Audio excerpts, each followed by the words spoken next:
Bibin mo.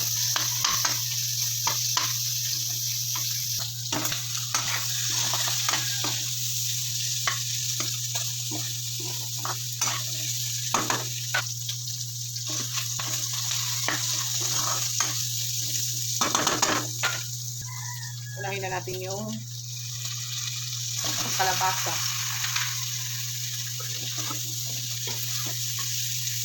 Yan.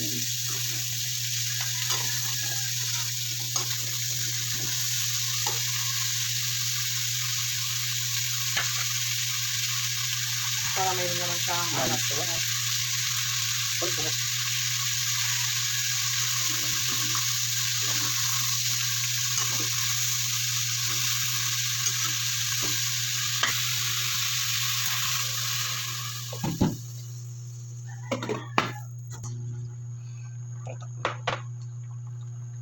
Patis. Patis paminta tsaka yung chili flakes.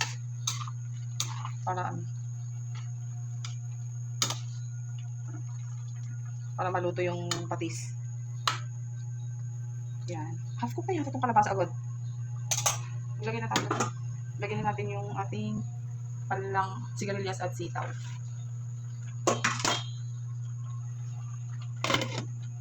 Nagbuntot ko. Dala natin para hindi marinig yung music.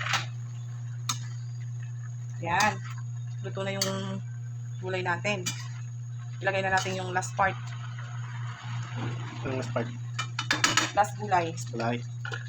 Yung sili at saka singkamas. Yon. Yummy. Lagyan mo yan, George. Lutuin natin mabuti yung mga gulay natin. Guys! Maglalagay ako ng bitchin. Chemist. Diba? Bitchin naman yung gamit ng mga lula-lulo natin noon na nagtagal ang buhay. Kaya wala akong nakikita masama. Lagay natin yung tubig baka matuyo ang tayo eh. Yan. So, 2 minutes lang. Ang ganda ng picture. Dapat pinicture mo siya. So, ang last part is, ayan, so, hakipog na rin yung ating singkamas. Balitan rin natin para maluto naman yung nasa loob. At bas. Ganyan natin. Sa loob, sa taas. Kailangan natin lutuin ng maigi yung mga gulay na ngayon, guys. Ayoko na ng mga kapkuk. Kasi alam nyo ba, para maluto yung, kasi hindi naman natin alam kung ano yung mga bilog ba dito sa mga gulay natin. Ang sigurado ko lang dyan is yung siling panigang, tapos yung palang tsaka singkamas. Kasi backyard yan. Ay, yung kalabasa ni Spirandel. Oo, tsaka yung sitaw. Yan, lagyan na natin yung gata. Okay. Para lumasa. Diba?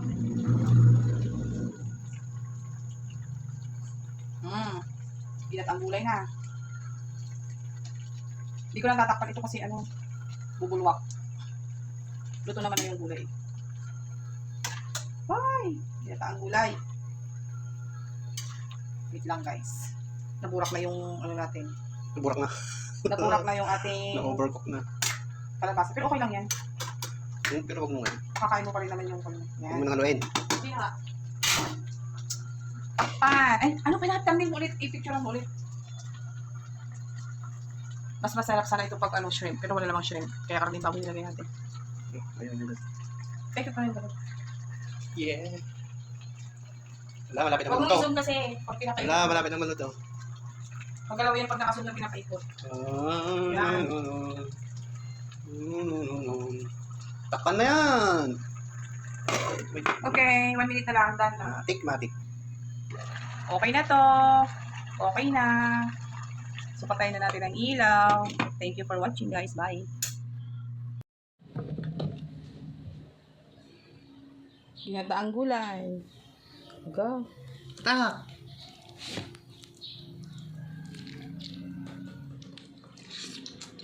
Talaga mo, nagado ah. Duma.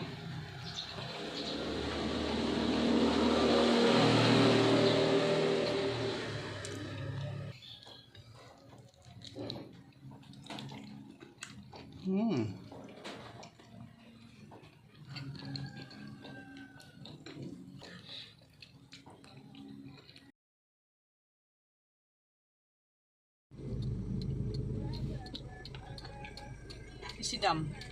Tempo. Wow. Sa abutan, hindi na yung danon yung balayan. Bisinan. Di ba? Kain na. Mga nun.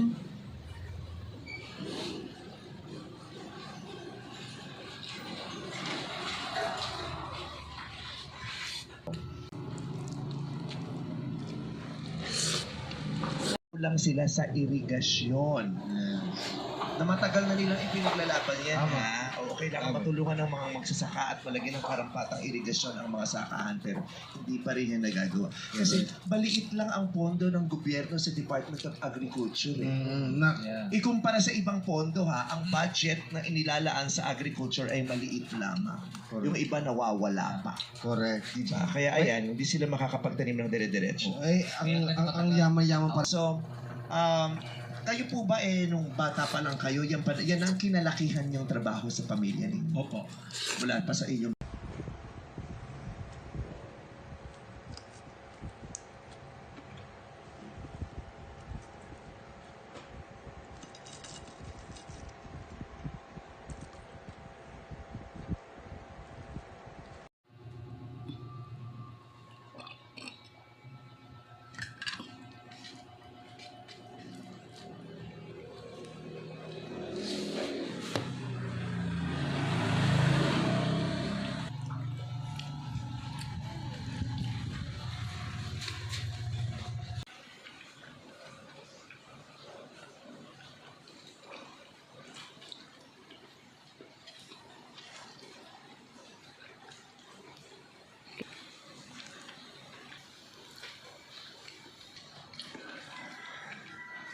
Kanin.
Sige, diretso lang.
Nagpulo mo.